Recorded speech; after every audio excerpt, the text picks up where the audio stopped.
All right, here we are. This is a very special night. We are doing a Beyond Vaudeville quiz. And don't worry, this is not a quiz that's going to be too difficult for all of you watching. But we do have two people with us tonight who are going to compete. They're both fans of the show.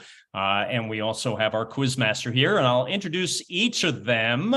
And we're going to start with Sarah. So Sarah Russi, I met her when she was with Mason Reese. They were a couple for a while. And she is an influencer. And for some reason, she got hooked on Beyond Vaudeville. And Sarah, welcome tonight. How are you? Thank you. I'm doing good. How are you doing, Rich? Good. So how did you find out about Beyond Vaudeville? Was it because you got to know Mason? Yeah, because when I first heard of Mason Reese and I was like looking him up on YouTube, your video was one of the first videos of him, and I started watching some of the episodes.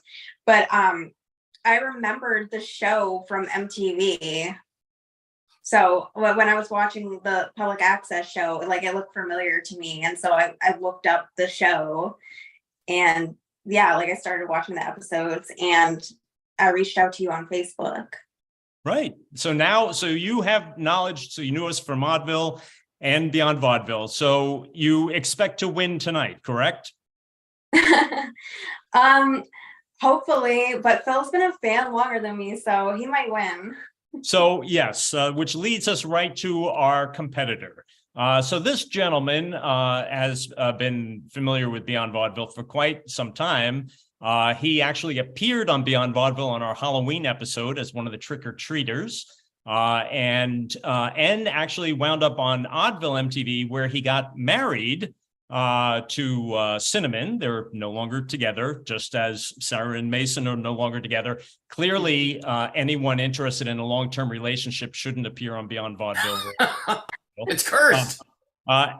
So let's please welcome, he has his own public access show as well, the long-running Checkerboard Kids in New York City. This is Phil DeJean, Checkerphil. Hi, Phil. Hey, guys. It's a pleasure to be here, Rich, with you guys. So how did you first learn about the show, Phil?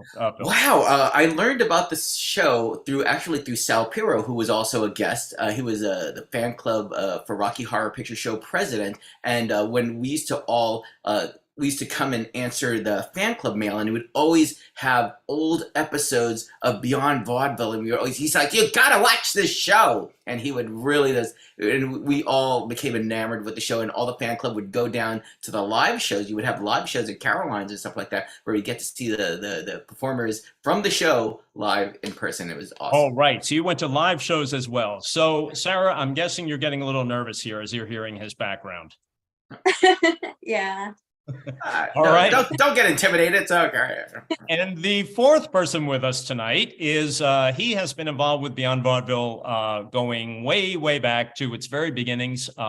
And he was our director in the booth. Every time you watch a Beyond Vaudeville episode or Oddville, and you see those shots looking at the other people on the couch on the camera, that was this guy that was picking those shots, and also had many hats, and actually drove some of the guests to the studio. So he's got plenty of stories to tell. Please welcome Stephen Korn. Hi, Steve. I'm wondering, how did we get to the point where I'm on camera and you're running the board? Ah, look at that. That's a weird irony. It's like, did Ralph Bellamy and Don Amici make a bet for like trading places or something? But anyway, great to be here and to be Alex Trebek for a night. Yes, so Steve is going to be our quiz master. Steve knows a lot about the show. This is what you're going to be playing for tonight. We have the original credits from the very last episode of Beyond Vaudeville. So if you go to look at this on Beyond Vaudeville, the last episode, and you will get to pick one of these credits. It's either Lady Betty Aberlin, baseball stadium guy, Freddie Says, the Florence Miller Dancers, favorite Neil Connie Wallace, a comedian, and Al Jolson guy, Rich Curtis, and Gaylord, a man that dressed in a flamingo. Oh, I thought he Flamingo. dressed with a turtleneck, like a kind of like the Broomhilda character. Yes. Oh, who wrote those? Because I always was wondering who wrote those. It varied. It was basically whoever had a free hand while we were putting together the set quickly. And these in particular were penned by me. So, yes. So anyway, let's get to the game. Steve is going to ask the questions. If you know what the answer is, just raise your hand and I will call out who has their hand up first.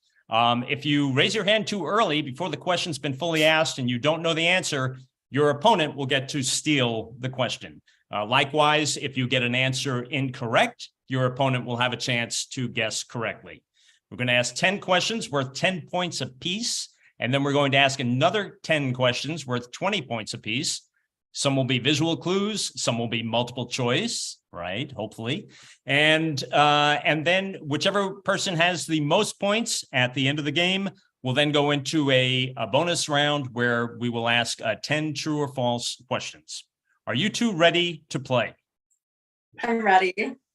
All right. Phil, you're ready as well. Right on. Begin the game then. Okay, so we're going to start with a multiple choice question. And there are going to be graphics for this one.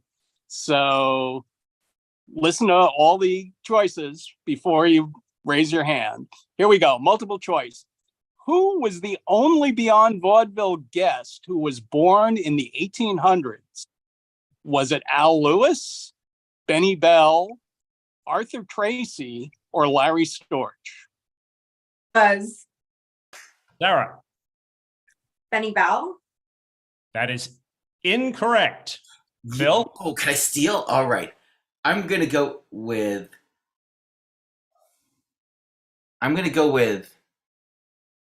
Arthur Tracy?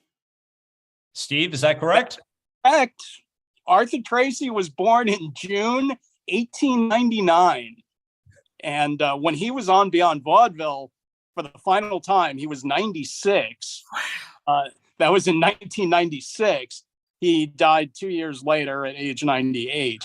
Amazing. And one of the fun things I remember about that episode, Tiny Tim was a huge fan of Arthur Tracy's. And we had the two of them on together.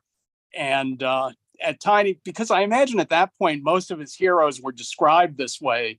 Sitting next to Arthur, he mentioned the late, great Arthur Tracy, which luckily Arthur didn't seem to notice. So that was okay.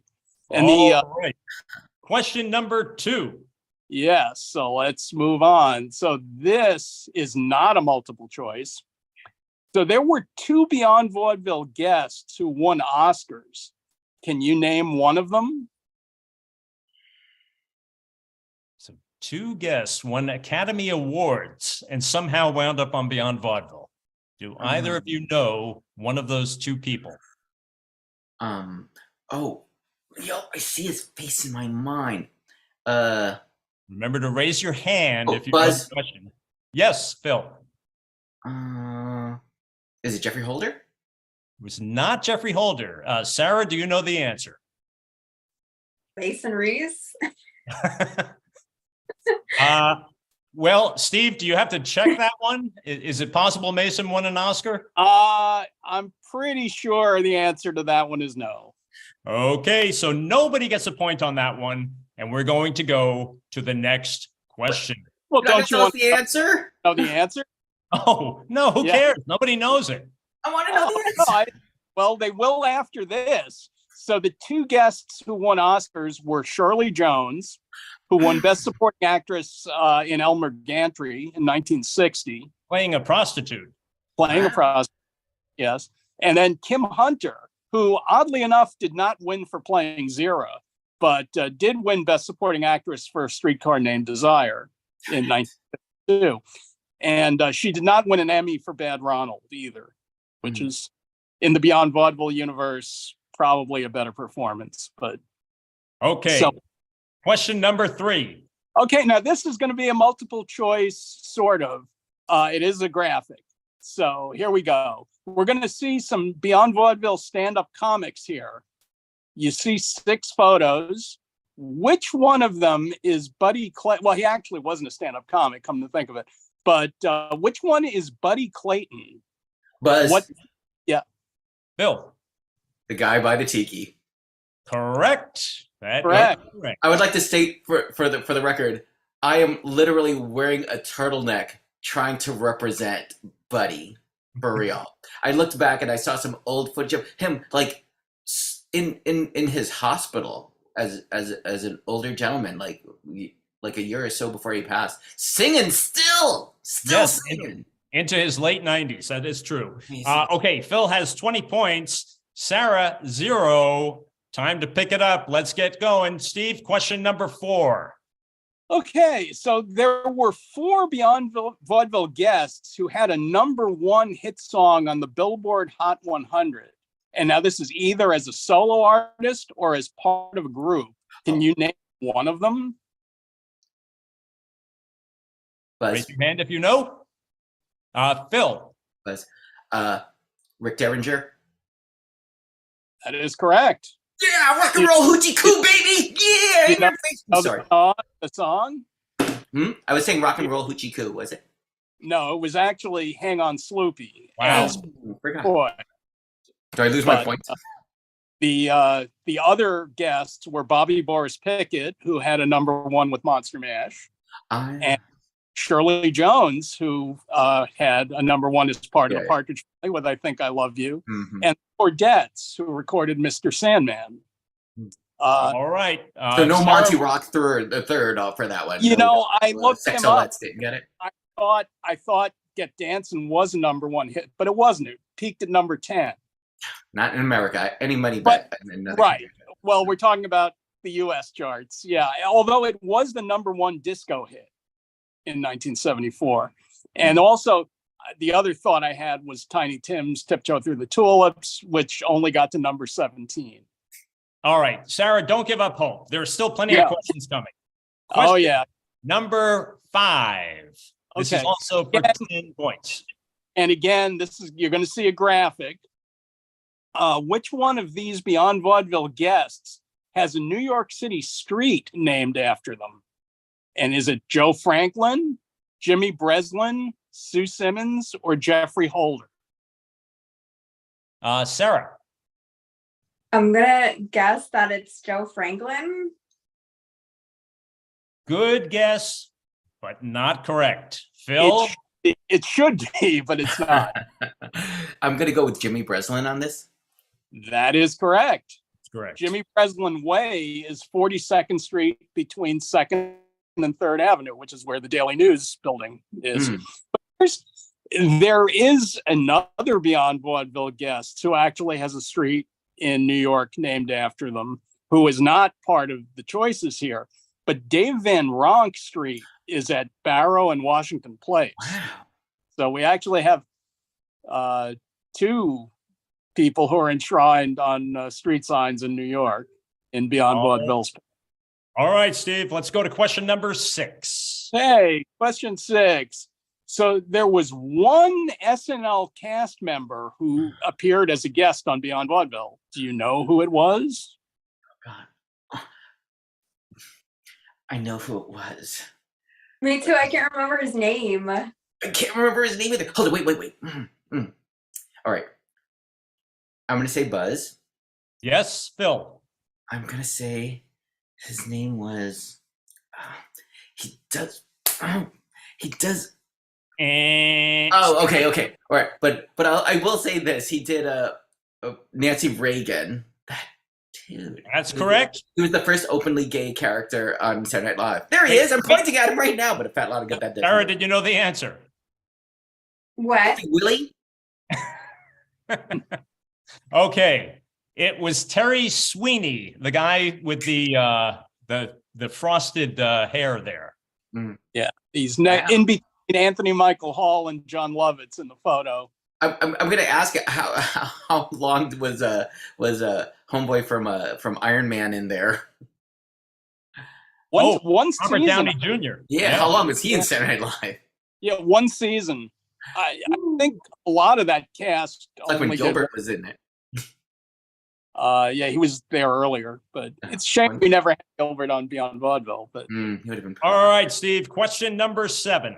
all right, this one's multiple choice again with a graphic. And who is the oldest living Beyond Vaudeville guest? Is it Joyce Randolph, Harry Lorraine, Pat Cooper, or Shirley Jones? Is this a trick question? Are they all alive? They are all alive. All Yes. Sarah. I'm gonna say Shirley Jones. Shirley Jones is incorrect. Phil. All right. I'm gonna say Harry Lorraine. Nope. No. Harry Lorraine is close, but Joyce Randolph is the oldest. I knew it. Joyce is 98 years old. Amazing and still alive. God bless her. Harry Lorraine is 96. Pat Cooper is 93. And Shirley is the youngster at 88, soon to be 89. Wow, that's like Mel Brooks ages. Like Dick Van Dyke is only edging him out, 97. And he's doing Masked Singer, so maybe Joyce Randolph will be on there soon. Okay, question number 8. This is a tricky one, but let's see how it goes. Tricky one.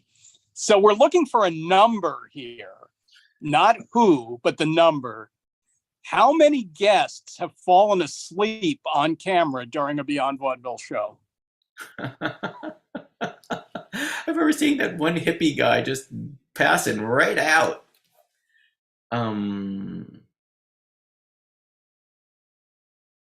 All right. I'm gonna. Oh, okay, Buzz. Okay, Phil. I'm gonna say 4. 4. That's So incorrect. she can do the under or over. Incorrect. Sarah, do you want to take a guess how many? 2. 2. Also incorrect. There was just one gentleman that Phil had And that pointed hippie out. guy, darn it. Yep. That is Okay. the Pie Man. The Pie Man. Called I that. don't know because what's in that pie, but He was famous for throwing pies into famous people's faces. And he clearly it tired him out that day. He's also still alive, I believe. Yeah. So, the naps apparently are working well for him. What? He's a great, as I recall. Steve, question number 9. Here we go. And this is another visual one. We'd Okay. like to know, once you see this photo, what's the name of this 6-time Beyond Vaudeville guest? wow. Come on. He was on 6 times. All right. He was a All right, Buzz. Yes, Phil. Is his name Richard? Nope. Sarah, any idea? I forget his name. I don't know. Right.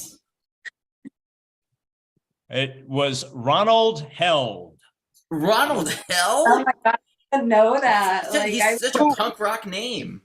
who actually he guest hosted a show for about 3 minutes with one of my favorite moments on the show, because we very rarely tried to do something pre-planned. I mean, most of what you saw just happened, but there's an episode where Ronald starts out as the host, and we worked out a thing where Frank would be late to the studio, although he really wasn't late.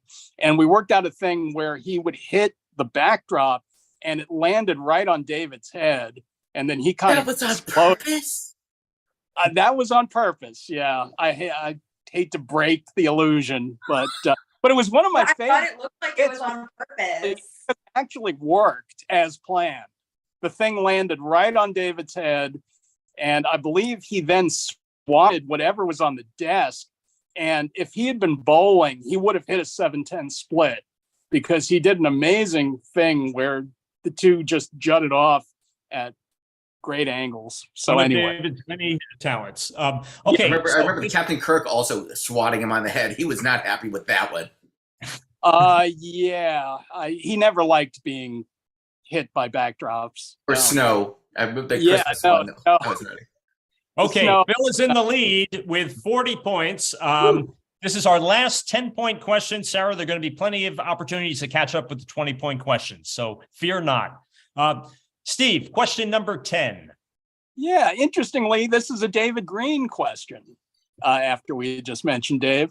So David once hosted an episode entirely by himself. Can you name any guest that appeared on that episode? Yes. Sarah? Underdog lady. That is correct. Ding. That is correct. The other guests were When? Phoebe Legere, Stryker, and a group of nudists. Wow. And so Suzanne was on very briefly on that episode because David didn't give her ample time, didn't want to give her ample time. I should mention there are very few Suzanne questions on here because Phil has been a long time. What would we call you, Phil? It's almost like let's say devotee. I like devotee is nice. Archivist. Devotee of Suzanne Muldowney, the underdog woman. And Phil, do you have any idea? Did Suzanne ever say anything to you about that episode? Not that particular episode. One of the ones that I think because she was furious that day. What is it? Is it a thing? The most furious I think was the one with her with Tom Arnold. Man, she was she blamed Phoebe for not letting her go on, and I remember we actually had to drive the two of them. At that time, we were up using the studio on 219th Street, and I remember a very uncomfortable car ride because Suzanne let Phoebe have it. And I don't think she understood why, but Suzanne blamed her for going on too long. Okay, let's move on to the 20-point questions. This is question number 11, and Steve, take it away. Okay, and this is another visual one. You're going to see two comedy teams. Oh, okay. Can you name either one of them? Can you name either comedy team from early episodes? Buzz. Yes, Phil. Her first name is missing me. And Coco. The girl and her mom's. Her first name is eluding me. Something in Coco. I guess I was. Sarah, any idea for the steal? Coco and Penny? Correct. In my 8 face. points. And of course, the bottom comedy team is Book and Martino. Okay, so it's now 40 points for Phil, 30 points for Sarah. This is what I was saying. It's everybody's game. Okay, Steve, question number 12. Okay, we have a question about one of our favorite Beyond Vaudeville guests, Tiny Tim.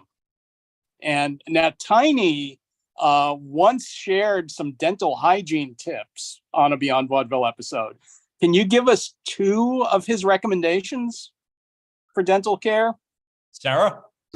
I think he was saying like something about using Colgate and flossing.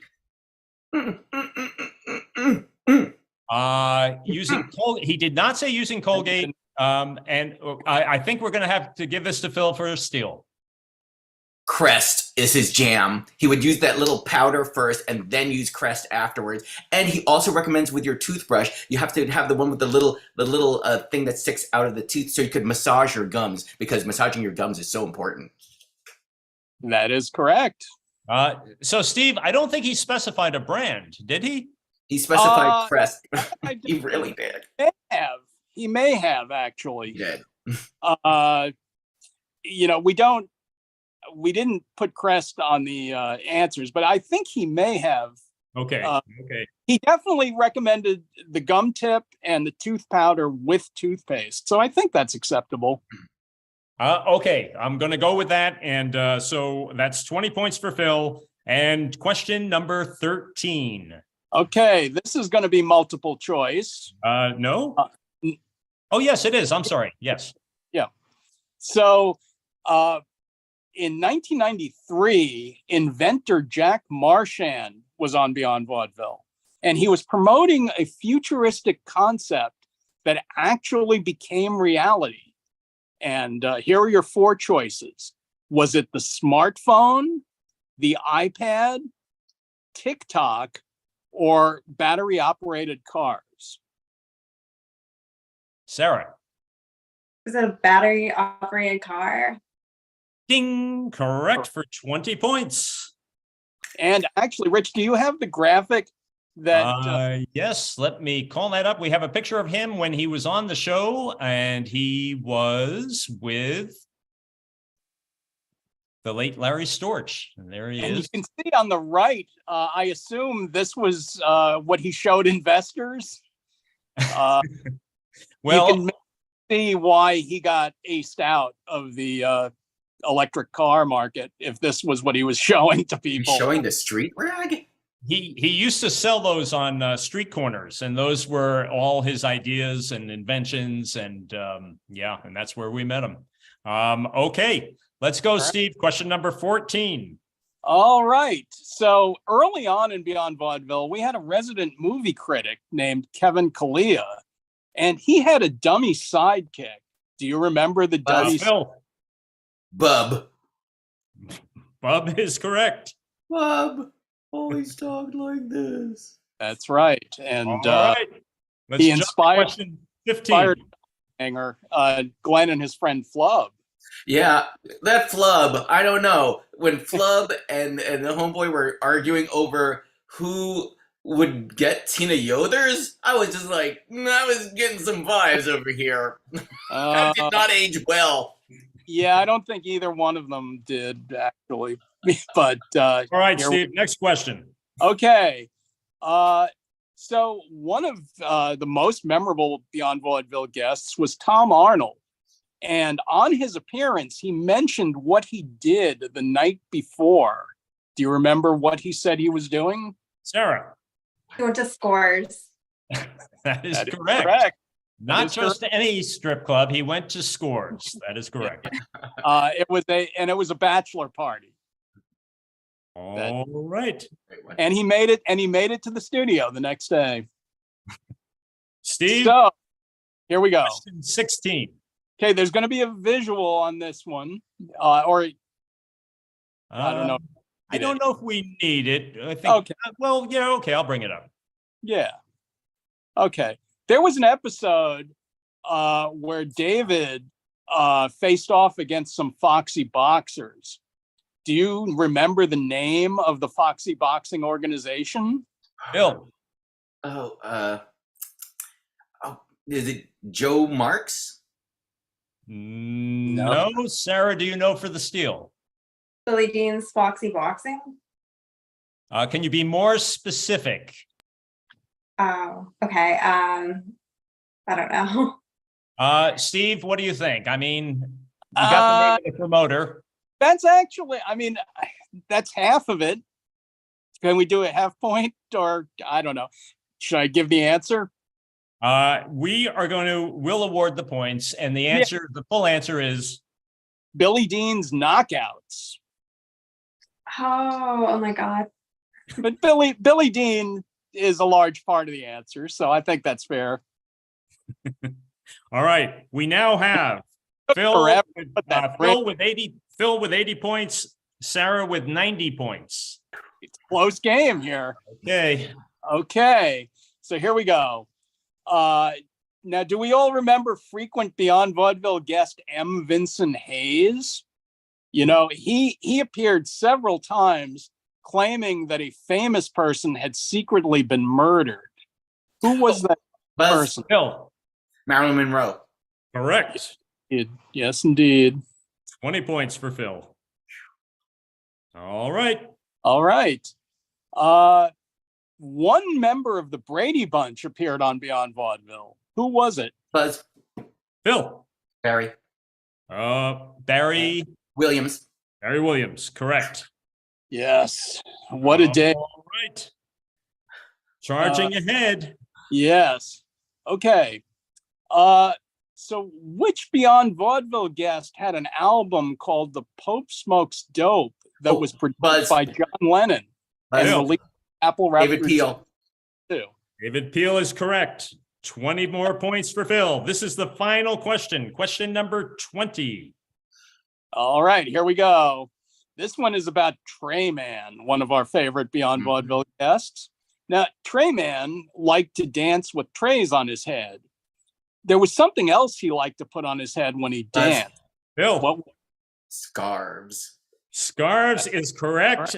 Phil is our winner. The end of that was 15 scarves. He had 15 scarves. Wow. You can scarves. name how many scarves.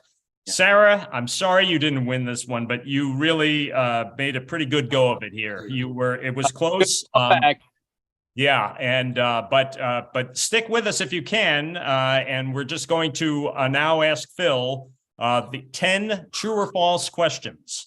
And Phil, you must get at least half of these correct in order to win the prize. So here we go. I'm going to give the answers after you give your answers. We're going to go through all your answers first. Do we got to write this down or just give us a true or false. Okay. A clip of Beyond Vaudeville appears in a Dan Aykroyd movie. True or false? False. Okay.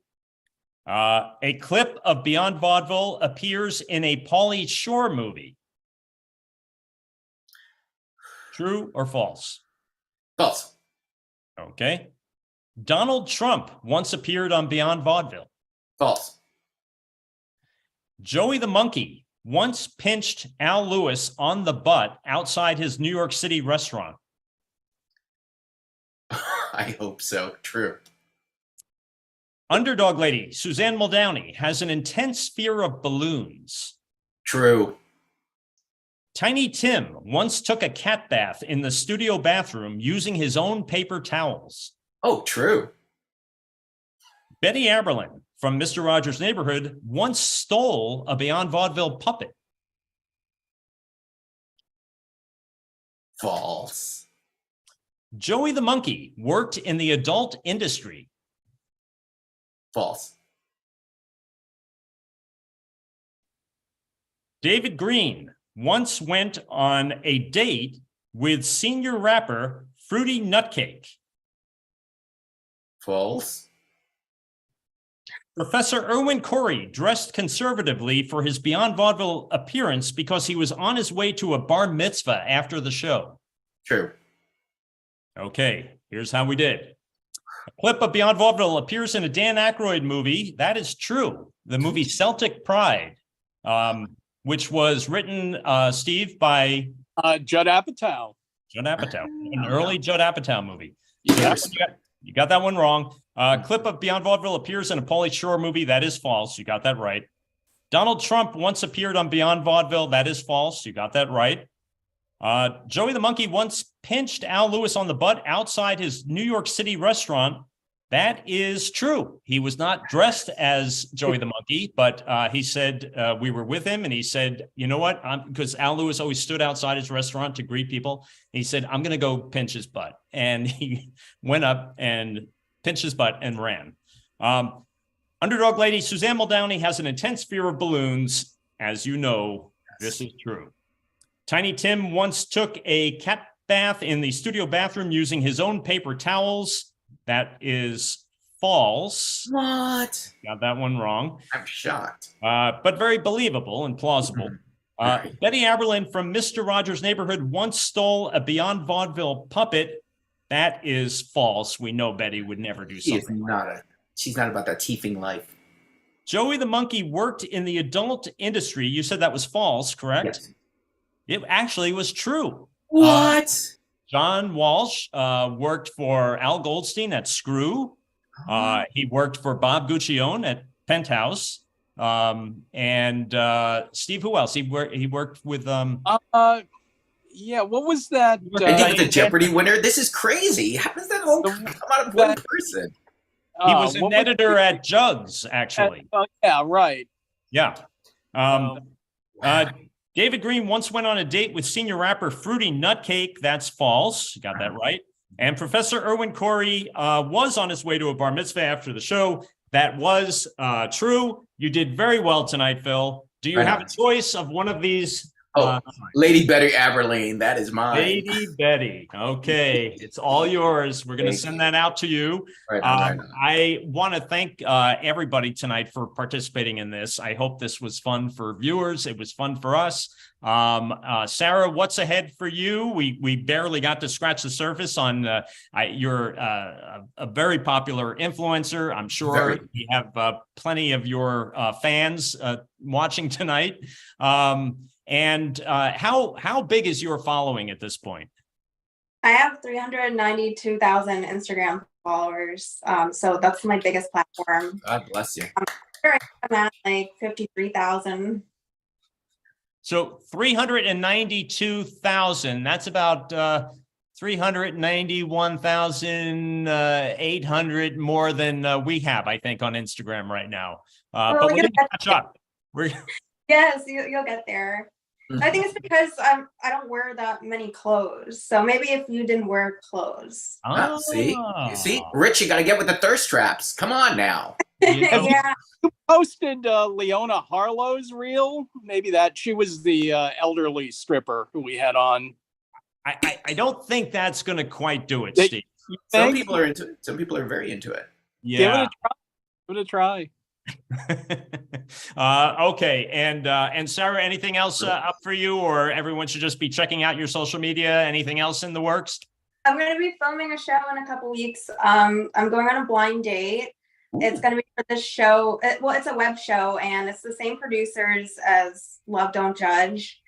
The name of the show is Dating Different, and it's on Facebook, YouTube, Snapchat. So I'm really looking forward to that. So you're not going to know who the date is? You're not going to know who the date is. I'll send you guys a link to a couple of the episodes. You guys should check out. Rich, there's this episode where this guy is like in a complete furry costume on the blind date. So I thought you might get a kick out of that. So I'll send that link over to you. Always interested in furry activity. And so are you going to be paired with somebody unusual because of the series? I think so, or maybe I might be the unusual person. I don't know, because they have some girls on the show who do OnlyFans or they're sugar babies, and that's their confession. And I told them my confession was that I do OnlyFans, so I might be the weird one. They're gonna give you some ultra conservative person. Yeah, hopefully not. I hope it goes well. Well, I actually hope they're kind of rude to me, because that would make for a good show. If they're nice to me, if it's boring, nobody's gonna watch it. And I could change her. So Phil, I mentioned earlier that you have been doing your long-running show in New York City on cable. What's happening? What's happening in your world? Let's see. The Checkerboard Kids program is still going on. I have a whole bunch of episodes I got to edit. We recently, there's a new studio that's being built on 38th Street that should be opening soon. So I want to be able to start filming stuff there, but I guess there's stuff to be filmed uptown. But yeah, you know, the Instagram is there, Checkerphil. Checkerboard Kids is still in full effect. You can check that out. You search under Checkerphil. All the stuff I'm doing is up. Oh, and don't forget, Suzanne Muldowney, Muldowneyville. The website, SuzanneMuldowney.com, the Muldowneyville Instagram. She's on the gram, holding it down. And she's got ideas. She's got a whole sorts of plans of stuff that she wants to do. She's doing drawings. She's doing things. She's got plans. Trust me on this one. Are you on TikTok? Huh? Are you on TikTok? I'm on TikTok. Yeah, Checkerphil. But yeah, I wish Suzanne could get on TikTok. That would be crazy. I want to follow you. Oh yeah, follow me. I'll follow you too. Or do you just like watch TikToks? That stuff is way too addictive for me. What? TikTok is super, super addictive. So, you know, in general, I just watch it at a distance. Like even the Instagram stuff, I'm looking, it's like, oh, well, when your stuff comes on, I was like, oh, okay. I'm just looking through It gives me pause. I'm just looking through questions to see if anything came up in chat. It looks like there was a lot of play along tonight. Phil, you're being asked by someone named Scott Dog, what year did Phil lose his hair spike? So yeah. Yes. All right, yes. I lost my like if you see right around here, that's where my quip was, and said like, oh, it's so funny because I was dating this one gal, and she used to say to me, she said, if you ever lost your hair, I'd stop dating you. Right at that time, then it started like doing this. I started doing this comb over thing, and then eventually when I turned right when I turned 55, which I just did, I was just like, stop dyeing the hairs, just cut it, and just live a life, man. It's okay. I don't have to be a slave to how I look. I mean, you know, I can't put all the thirst trap pictures up there. And we heard from Jenny Pop 78, yay Phil, on winning the game, but also says good try too, Sarah, and it's true. Well done, Sarah. Kudos. You both did a great job, Sarah. You were an underdog here, to use a phrase. But you both did a great job. And Steve, thank you so much for providing the questions and some other little factoids. And that's it. I guess thanks everybody for watching. If you liked what you saw, please hit like, please subscribe so you'll know when we are doing these videos. And thanks again, everybody. Have a great night. Thanks.